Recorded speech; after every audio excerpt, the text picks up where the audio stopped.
here today just to provide an update on the proposed Vineyard Order for the North Coast Regional Board and the statewide Winery Order.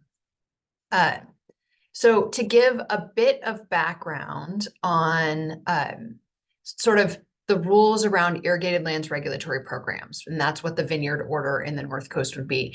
And before I get started on the background, actually, because Sonoma County is a little bit confusing in how water quality is regulated, let me start with that first. So there are 9 regional boards within the state that govern water quality rules in their regions. Sonoma County has 2 regional boards. So the southern part of Sonoma is governed by the San Francisco Bay Regional Water Quality Control Board. That's Region 2. The northern part of Sonoma, so as you go over kind of the hills on 101 north of Petaluma there, because the water then is draining into a different watershed, that part of the county is governed by Region 1, which is the North Coast Regional Water Quality Control Board. So the proposed Vineyard Order that I'm talking about today is for Region 1. Region 2 adopted a vineyard program for the Sonoma Creek watershed. And so that's already been established. Those rules are set. And I can answer questions if folks have them, but really the focus today is on what's being proposed for the northern part of the county, governed by Region 1. So now irrigated lands regulatory programs. So most regions in the state have already adopted an ILRP.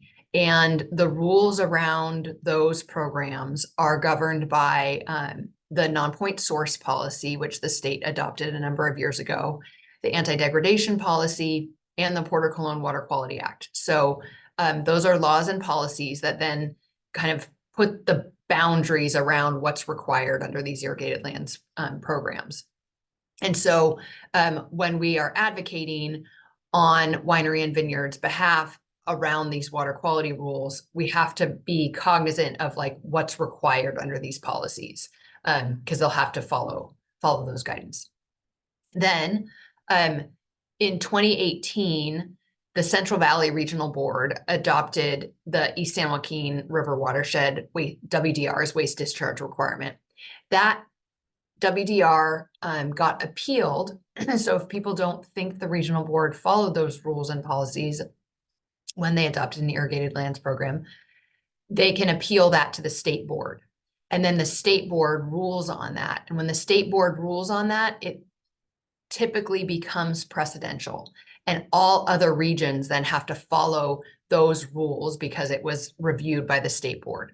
So when the East San Joaquin WDR was appealed to the state board, they then have all these precedential requirements that all future irrigated lands regulatory programs have to follow. Then Region 1 also has adopted its own policies for its region. They have a sediment TMDL policy, and TMDL is total maximum daily loads. That ties back to the Federal Clean Water Act, which requires that all waters essentially meet water quality standards. And if they don't, the state or region has to come in and determine what is causing the pollution in that watershed and the water body, and do something, set a plan to reduce that pollution so that the water body can come back into compliance. So they have a sediment TMDL policy, and there's also a temperature policy.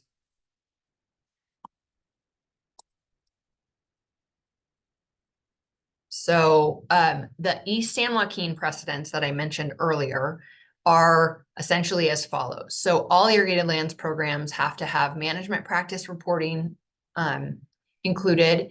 They have to have nitrogen management and reporting. And so this is tricky because obviously this came out of the Central Valley, and agriculture in the Central Valley is very different than producing wine grapes on the North Coast with the amount of nitrogen that's applied. But because of that statewide precedent, now irrigated lands programs have to have nitrogen management included. Requires implementation of sediment and erosion control practices, the monitoring of on-farm drinking water supply wells. So that's to make sure that if there is nitrate contamination in a well that people are drinking from, that they're aware of that, and drinking water can be replaced and provided. And then implement groundwater quality trend monitoring and establish a groundwater protection formula and values and trends. So it's really aimed at how are we going to improve groundwater quality if it was contaminated by earlier agricultural practices. Now, so this is specific to the North Coast Vineyard Order proposal. So there was a draft that was released by the regional board back in June of 2023. The regional board took public comments and held a public workshop in August of 23. And board members then also provided direction to staff at that workshop for them to consider the concerns that were raised during the workshop. So the regional board staff has been reviewing the public comments over the fall and winter. They have shared some potential revisions at a very high level. Like, here's the concerns that were raised, and we're thinking about making changes to address these concerns. So that was released last month. Staff are touring vineyards this month and next month. We actually took them out on a member's property in Sonoma County 2 weeks ago. We're going again tomorrow, and then next week, to help the regional board staff understand what vineyards look like in the winter and the implications of some of what they were proposing and how that might fit in current vineyard operations. They're planning to have a meeting of the technical advisory group, which was a group made up of industry representatives, technical representatives, and environmental representatives, meeting to provide input on the proposed Vineyard Order last year. And so they're going to bring that group back together in May, is their plan. Their plan is to host a public workshop to continue to take comments in June, and then release a proposed order in late October, with the ultimate plan to adopt the Vineyard Order over 2 meetings, so likely December 2024 and February of 2025. Sorry, my computer is particularly slow this morning. Now, so this is all, what I'm going to tell you is what was included in the proposed order that was released last June. Now, all of this is up in the air because they review public comments and are considering, but I wanted folks to just have an understanding of the general parameters of what they were proposing. So the order is proposed to apply to commercial vineyards in the Big Navarro Garcia watershed, the Gualala Salmon watershed, and the Russian River watershed. Vineyards outside of these watersheds would have to comply with the order, but they don't have to submit any of the enrollment documents or conduct the monitoring and reporting that's required.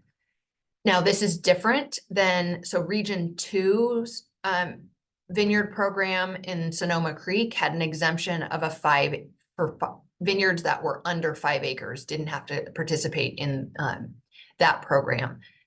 The proposal for the North Coast is that all vineyards would have to participate if they're commercial vineyards, regardless of size. I don't know if staff ultimately will change that and implement an acreage limit where the very small vineyards wouldn't have to participate. That I know some folks, and we recommended that they follow Region 2's guidance and have an exemption for the smallest vineyards, but it remains to be seen whether or not they will accept those comments and make those changes.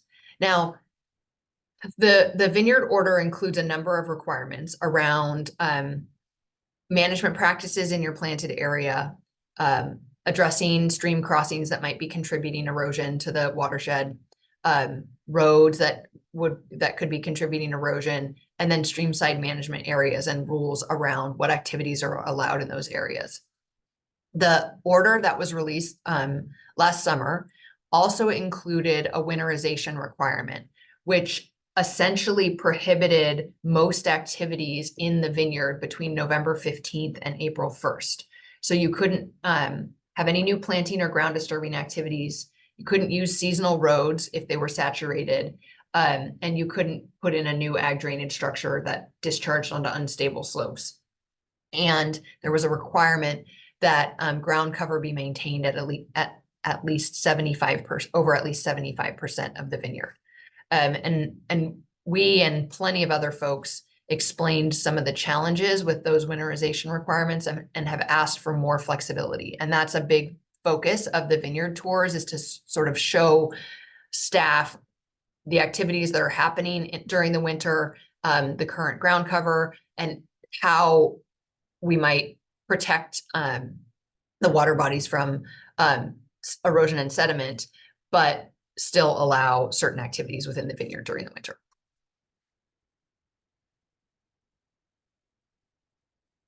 Then there's also a number of monitoring requirements. So, and this can be done either individually or by joining a third-party group. So most irrigated lands programs have water quality coalitions where the farmers come together, form one group, and then there's an entity that is in charge with all of the monitoring and some of the compliance. And that provides anonymity, so you can turn in some of your reporting requirement to the third-party group that then collates all that information and removes the individual location information.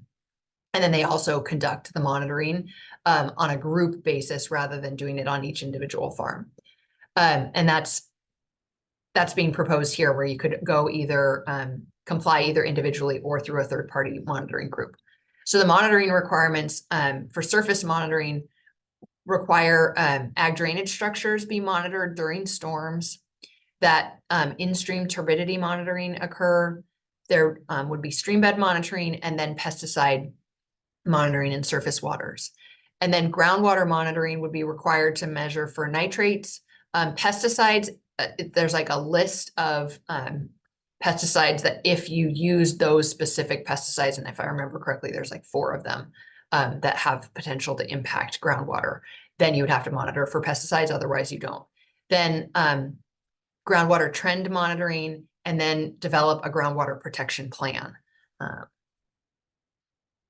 And one positive note, the regional board is actually working with the ag commissioner right now to kind of narrow the list of pesticides and really focus those that would be most used on vineyards, because we're concerned about the impact where if a product is used on a vineyard but also used in an urban environment, and then the monitoring is picking up the urban pesticide use, and then vineyards are getting blamed for that, we want to figure out how to eliminate that risk, or at least minimize it. Then the reporting that's being proposed right now is each farm would have to do a farm evaluation at the onset, develop an irrigation and nutrient management plan around nitrogen use, and then the third party would have to report their monitoring results, or the individual vineyard if they chose not to participate in the third party. Now, Tracy, I don't know if you want to, if we want to stop here and ask questions about the Vineyard Order before I start the Winery Order, or if I should go through both topics and then we can do all the questions at the end. Yeah, let's take any questions that we might have at this time.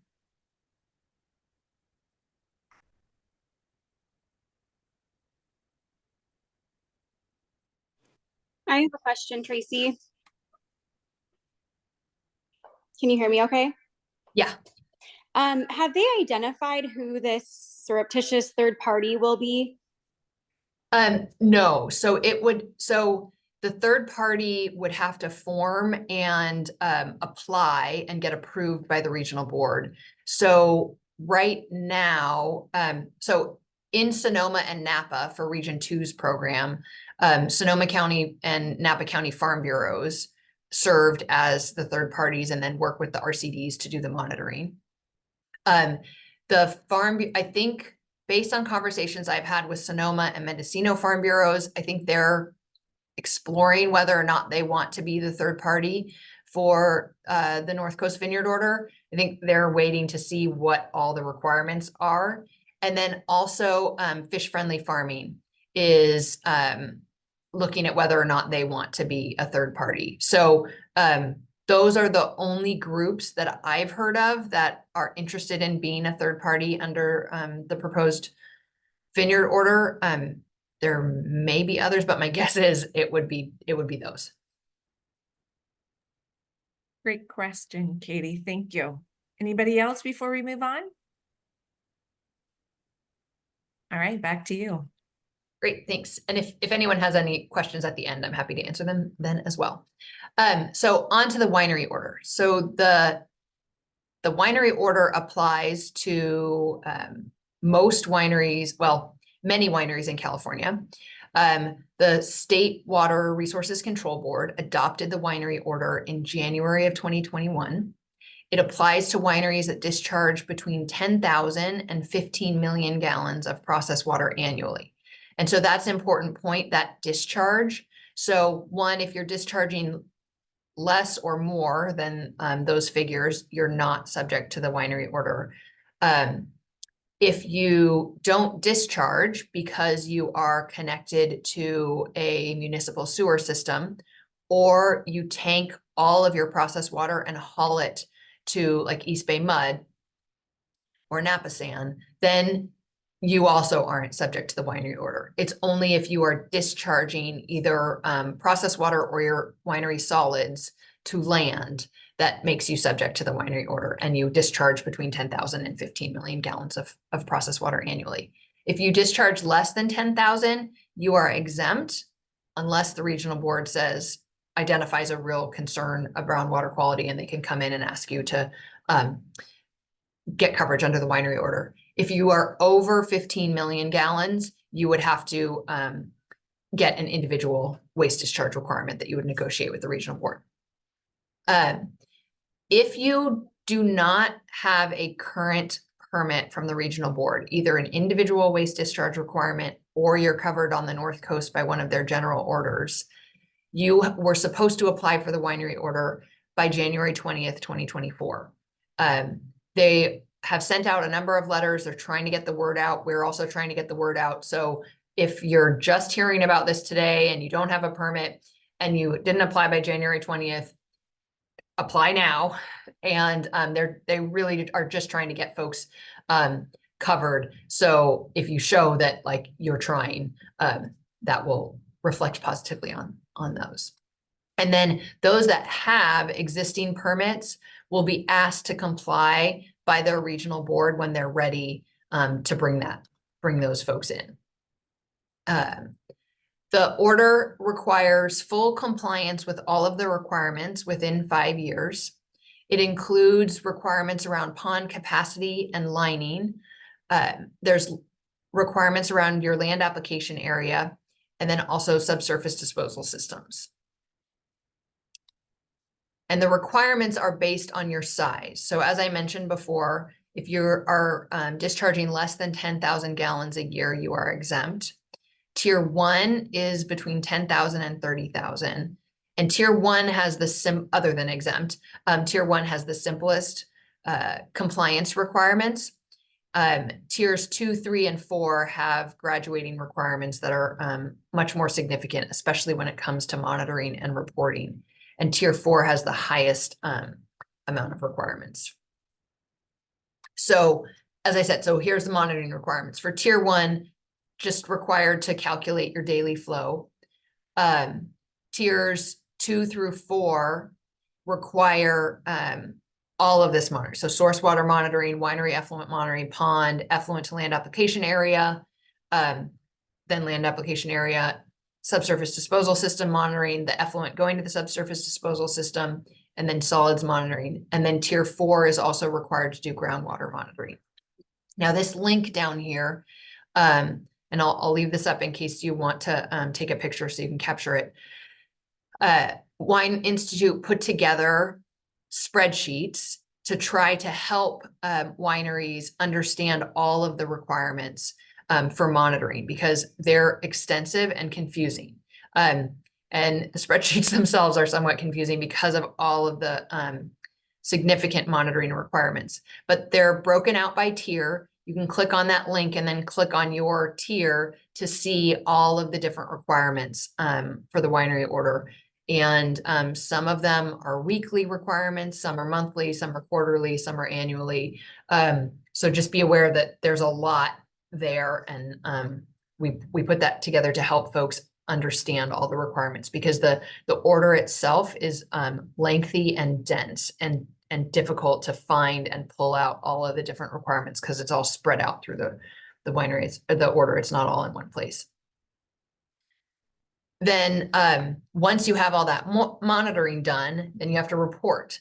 So for tier 1, the compliance letters are if you find a violation in your monitoring, you would send a letter saying, oh, we were above the limit here, and we're reporting that we exceeded that at this time, and here's what we've done to address that concern.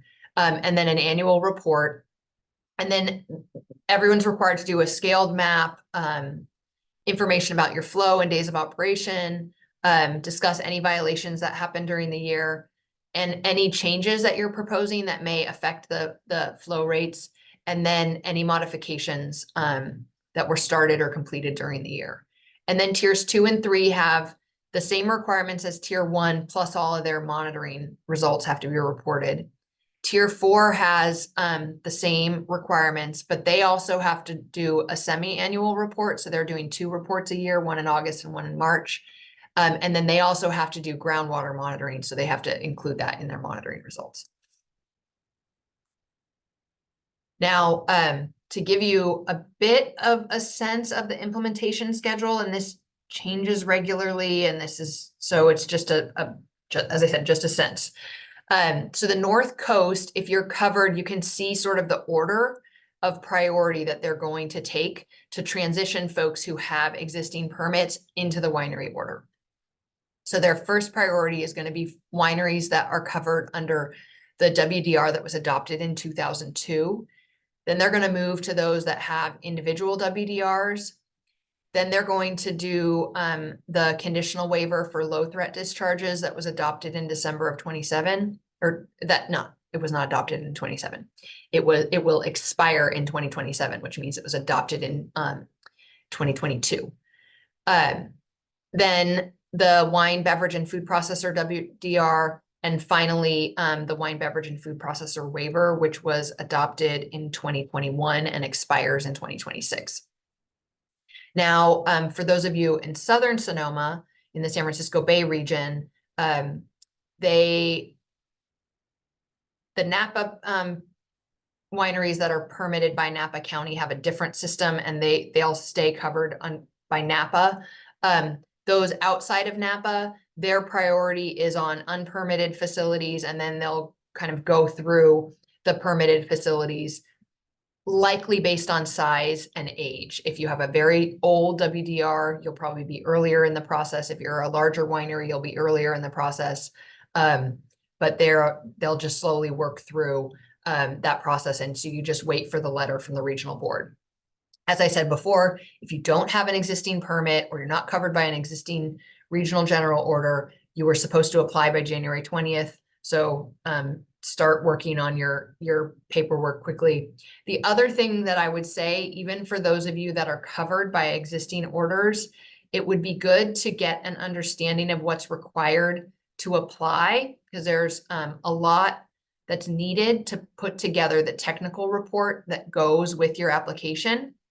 And so it would be helpful to understand what's in that, because you have to provide a lot of information about your wastewater system and your facility. And if you need to have an engineer come in and help you gather that information, it's good for you to have that sense so you can plan and budget for that moving forward so that you're ready. Now, I say that, but some of the requirements, like if you're going to test your pond liners, that test is only good for a certain number of years. So you wouldn't want to go out and conduct that test now if there's a risk that it might take 5 years before the regional board gets to you and asks you to apply, and then you have to do it twice. So be aware, but don't be too early if you're then gonna, if they'll think that the test and the data is old by the time you get ready. So I know that's not very helpful, but I wanted folks to be aware of both issues there. Okay, so those are the two kind of top of mind water quality permits that are out there affecting members and wineries on the North Coast. Happy to answer any questions about the winery order or any more questions you have about the Vineyard Order or other water issues. I have a question on the vineyard. Is the Region 1 similar to the Region 2 proposal? And do you have any grower response on how it's working in Region 2? It is not that similar, and there's a number of reasons why it's not similar. One of them is Region 2's program was adopted before the State Water Board ruled on the East San Joaquin order. So it doesn't include any of the East San Joaquin precedents that are required in Region 1. The monitoring requirements are rather different between the two regions. The other difference is the farm planning. So Region 2 had rather extensive farm plan requirements to go through and analyze the farm and do a lot of work to put together that initial plan. Region 1 doesn't have nearly as extensive requirements for their farm plan. And yes, there's a wide range of opinions on how the two programs are different and how Region 2's program is working. I think so. The farm plans were put together with the help of technical experts, and some of the technical experts that developed the farm plans for Region 2 had grant funding to cover the cost of those farm plans. And so vineyard operators that worked with those technical experts that had grant funding, I think felt like it was a pretty simple, easy process. Those that went with a technical expert that didn't have that grant funding, it was rather expensive to develop the farm plan, and the farm plans then just sat on a shelf and weren't used to do anything to improve water quality. So in Region 1, if they followed that model, there are not grants available, so everyone would have to pay that cost, which is, I think, why the North Coast staff understands and isn't pushing for that extensive farm plan. Does that sort of answer the question? Yes and no. And now that it's functioning and the monitoring is going on, how are growers responding to that? Are they just having the Farm Bureau take care of that? Yeah. Yeah. Them? So the monitoring program seems to be going fairly smoothly in Region 2. The farm bureaus are taking care of that with the RCDs, and it's been a pretty simple process. Folks have just paid, so they pay the fee to the Farm Bureau to participate in the group monitoring, and that has been pretty smooth. And the requirements for monitoring have been less extensive in Region 2 than they are in Region 1. And part of that is because the East San Joaquin precedents weren't there. Part of it is just a difference of opinion between staff and what needs to be monitored. Thank you. You're welcome. Do we have any other questions?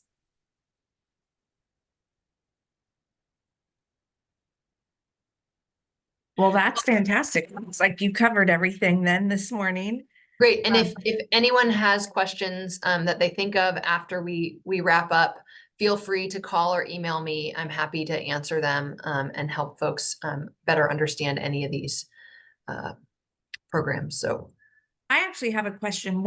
In a previous slide, you showed a timeline and you said that there's a public workshop in October. What happens at that workshop? Oh, and so people find out about it. So the public workshop is in June. Oh, June. That will be posted on the regional board's website, and I know we can share that out once that's known, the specifics about that.